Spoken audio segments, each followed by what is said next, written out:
大家好，今天我来给大家分享一些抖音主播技巧，让你在抖音上更加受欢迎。首先，你要明确你的定位。抖音是一个以娱乐为主的分享平台，所以你在拍摄视频的时候要注意内容的质量而不是数量。如果你想要在抖音上获得更多的粉丝，你需要拍摄一些有趣、有创意的内容，让观众们感到快乐。其次，你要积极参加活动。抖音上有很多活动，比如挑战赛、投票等。如果你积极参与这些活动，你可以获得更多的粉丝和关注。同时，这些活动也可以让你的粉丝更加了解你，增加你们之间的互动。最后，你要坚持更新。抖音是一个更新速度很快的平台，所以你需要坚持每天更新视频，这样才能吸引观众们的注意力。同时，坚持更新也可以让你的粉丝们更加信任你，让他们愿意关注你的账号。以上就是抖音主播技巧的一些分享，希望能够对大家有所帮助。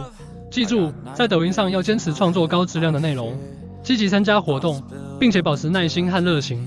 谢谢大家。